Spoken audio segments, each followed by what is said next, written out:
Oh, interesting. So welcome back, folks. So today we're going to be getting straight on with bleeding our brakes. So let's have a look at the kit we're going to be using. This is the one. It's the Gunston kit. It's a self-bleed. This is exactly what comes in the kit. You get a lot of these pipes. You get your caps. You get that top there, but not the bottle. You have to supply your own bottle. That's to get all the old juice out. You get the bottle and pressurized. This is basically like a pump type thing. And once again, that goes on top of your reservoir. So getting back to the car. We've got the car stripped down, ready. Everything's ready to go. On a Mark 1 Mexico, this side doesn't have a bleed valve.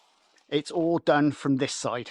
There's only one place to bleed it from on this one. And once again on the front, now these are Girling brake calipers. Front, both the same. And at the back, once again, it should be Girling, but actually inside it's Lockheed. Don't ask why, that's what happens at the factory. So the first thing we're going to be doing is topping up the reservoir and also topping up a bottle. Now, as you can see, that says 20 PSI. Now, it's important to make sure the wheel or tire or what you're going to be doing, the maximum pressure inside that tire is 20 PSI. I've already prepared this one ready to go. So all we need to do, as you can gather, is put that on the end. So we'll start over here with the reservoir. We'll top that one up first. Now, with this product, if you spill it, it's not a problem at all because this is silicone, okay? There is no chemicals in it to damage your paintwork. And it's a beautiful color of purple. And we also top this one up. Never worry about going over the top with this because you can always take it back out again if you want. So we'll fill this one up. So that is plenty in there. So we'll screw this in well. You can place this where you like, really. We'll place that there. And then all we're going to do is screw this on the top here. That's just to pressurize the system then. And now we'll connect this to my tire. Now, I've used one of these Gunston's ones before, but it was a one where you have to sit in the car and push it down. So we're now going to pressurize the system. So push that in there like that. Oh, interesting.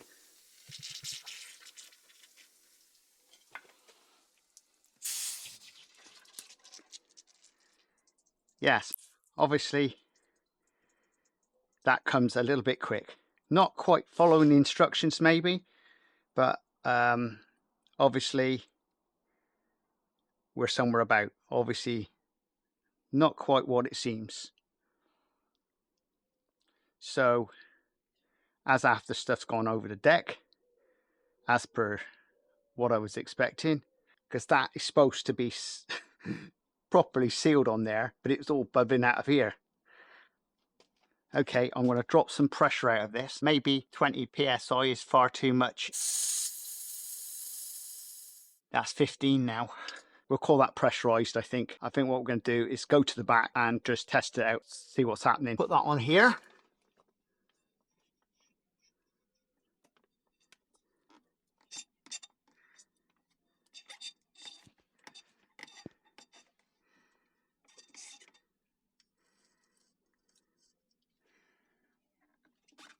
It's well on.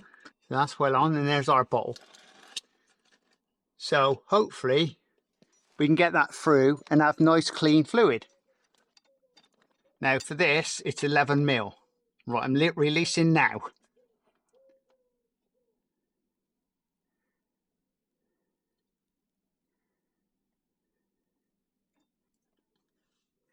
Don't see anything coming through at the moment.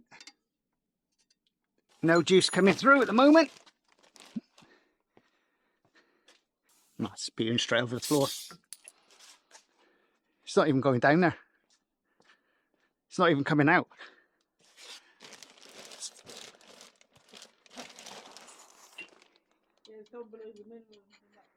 Yeah, it's not even coming out. It's not even coming out this end. So much for that. Yeah, but this is loosened off and nothing's coming out. So to be perfectly honest, this isn't working. All right, so we're now going to go back to the old-fashioned way of doing it with a straightforward filling this up and pumping the brakes manually, because this certainly isn't working. I don't know what the problem is. I've got no idea. It's pressurized. Everything should be working well, but it isn't. There's definitely no juice coming out this side. There's nothing in there at all. The bottle is completely empty and it should be working, but that isn't. So obviously we're manually pumping it now, so we have got a little snag. It just seems to be taking a very, very long time. The juice is slowly going down on there, look. You can see that slowly going down. Mrs. Crazy Baker is now going to keep pumping until it's got nice and clear. Okay. See, there's a lot of bubbles in there. Okay, go on. Here's a load of air coming through. So we're having a bit of a snag here.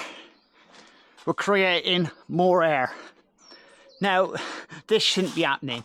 Now, the problem is because this is not the real part, it's not really shaped correct. So what we're doing is, as we're pumping through, this bit is getting air in, and of course that is one of the areas that the juice goes in, and down there. So we need to keep that constantly topped up just there. Mrs. Crazy Baker's pumping and I'm doing the bleeding, but unfortunately I can't do this. So our plan of action is to drop down that front end to level that up, just to give it a bit more clearance, because though she's up in the air, it's nice and level. We'll put the wheels back on and I think we should be okay there.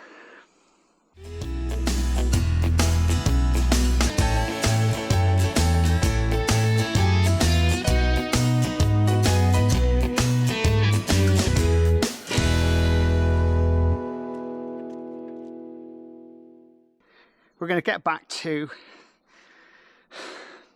bleeding the brakes. So what we've had to physically do to get this right, that had to be dropped down on the front to give us some more space. So we've now got a minimum level there, so I'm happy. So Mrs. Crazy Baker is going to start pumping. We can't do it too far because we're going to have to keep an eye on this, because as you can see, as it drops down, if we get air just here and that goes blank, there will be a problem, and we'll start bringing air into the system again. Right, let's go for it.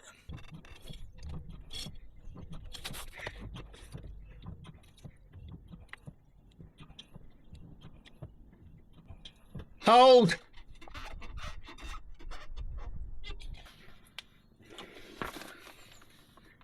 Right, that's that one done.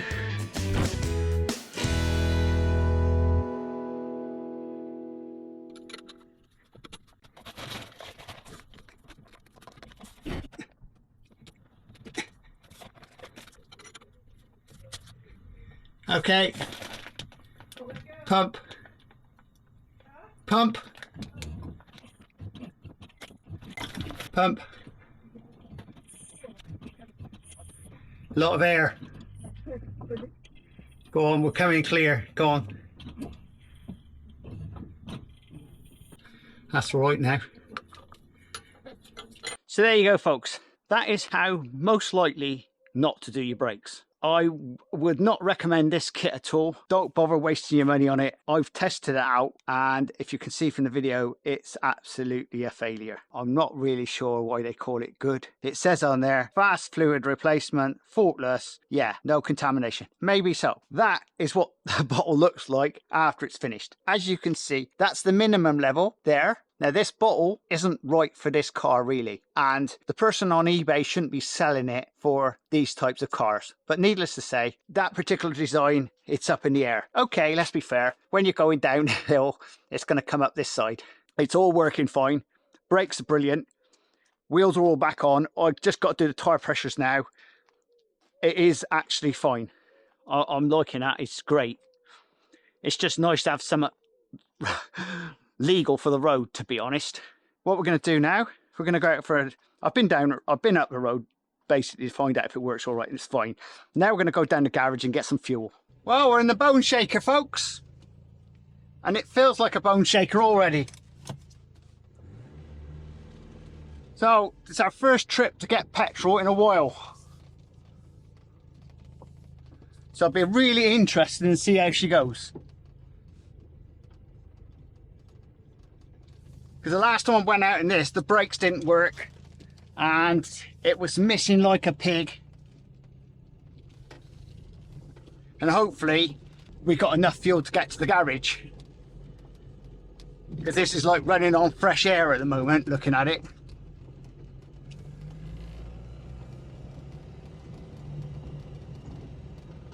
Can you just believe it? Got a bloody tractor in the way.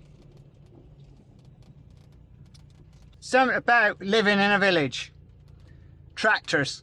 And they don't really give a shite about car drivers. They always say the tractor driver always pulls over. But I've never in my entire life ever seen a tractor pull over for a car driver. Now, currently, I mean, I think the Mexico, I reckon she's running around about 28 to a gallon, give or take.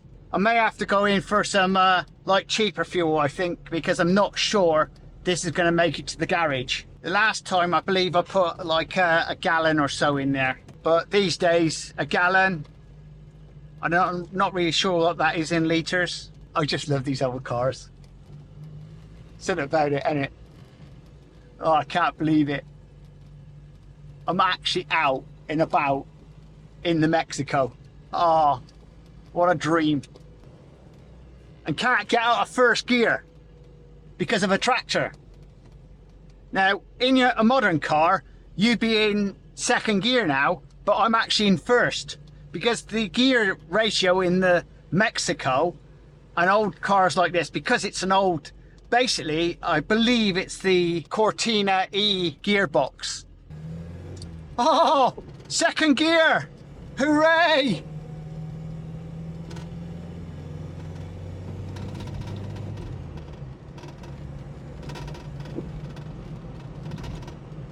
Oh, I can hear a rattling under the bonnet.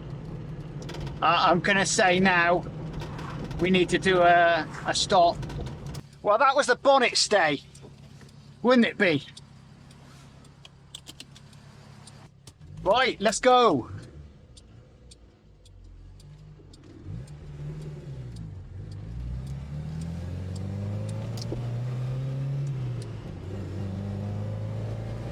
Oh, look at that.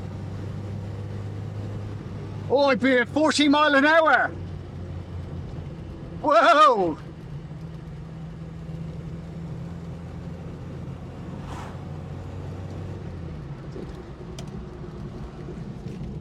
Because the very last time I used this car, besides the brakes, it was missing like anything. And I believe it now, I understand. I've done the distributor. I made the distributor electronic. So it's got electrical device in there instead of being like old school. And I thought that was the problem. But now, after all that, I'm finding it's the fuel pump. Gear down. I mean, who wants to drive one of these speedy now? This is just lovely to pour around, good bit of fun. What about it? I love it. Get some decent fuel in it in a minute. And I've got my additive to go in it because originally this would have ran 5-star fuel. I know what you're thinking, 5-star. Some of you younger folks will probably turn around and say, what's 5-star? Well, that was fuel we used to have in the old days. I may have to take a detour into another garage. I wanted to go and get some proper fuel. Like I said, I think this Mexico's running around on fresh air. I just hope there's enough to get into the garage. There is no economical drive in this. It's so rattly. I don't remember it being so rattly. Trouble is, the thing is, we drive around today in all our modern cars and we forget that these are all bone shakers from the 1970s. And of course, back in the 70s, you wouldn't even know it. And bear this in mind, these cars were knocking around the woods because the idea, weekend you go rallying and the weekday you drive it to work. Yeah, if the worst comes to the worst, I'm going to have to put just unleaded in this. I think I might put £5 in here and then go to the other garage. Because I'm not happy that we're running around on fresh air.